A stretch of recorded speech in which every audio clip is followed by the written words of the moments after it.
There is not a lot to this incident, other than it occurred several 2 or 3 times over a summer. I was around 10 years old and had all but forgotten these incidents in the following quarter-century, listening to the HOWL, WAV of the Ohio Bigfoot struck a real responsive chord. If I had to try and duplicate the sound that was heard, that would be as close as I could come. You may have figured out by this time. We heard a sound. This was in a small, lower middle-class community that was not quite suburbs, not quite farms.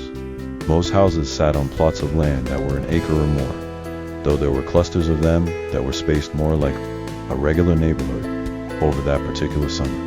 The area was spooked by several nights of howling. No sightings that I recall, no tracks, just a low, moaning howl. My mother called me out of the house one night to see if I could identify the source of this noise. I listened.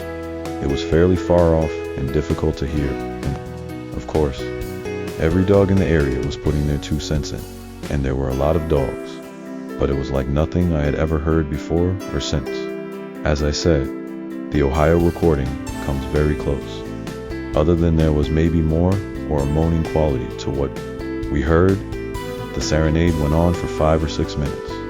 I remember it fading, not just cutting off, almost as if whatever was howling was moving away from my earshot.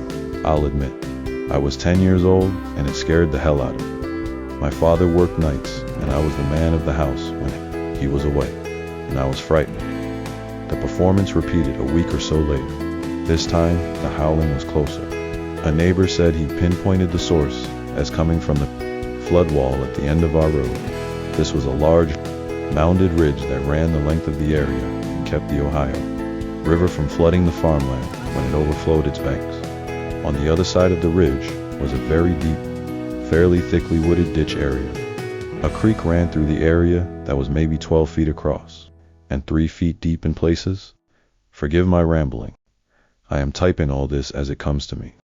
I have never sat and sorted this out. The howls came back again at least once. Later in the summer, the neighbors were spooked by these incidents, as I said, but I don't believe anything ever came of it. There might have been a local news report on them, but I can't swear to it. Thanks for the opportunity to share this story. Hope it is of some use. Actually, I am hoping someone in particular is drawn to this site and reads and recognizes this.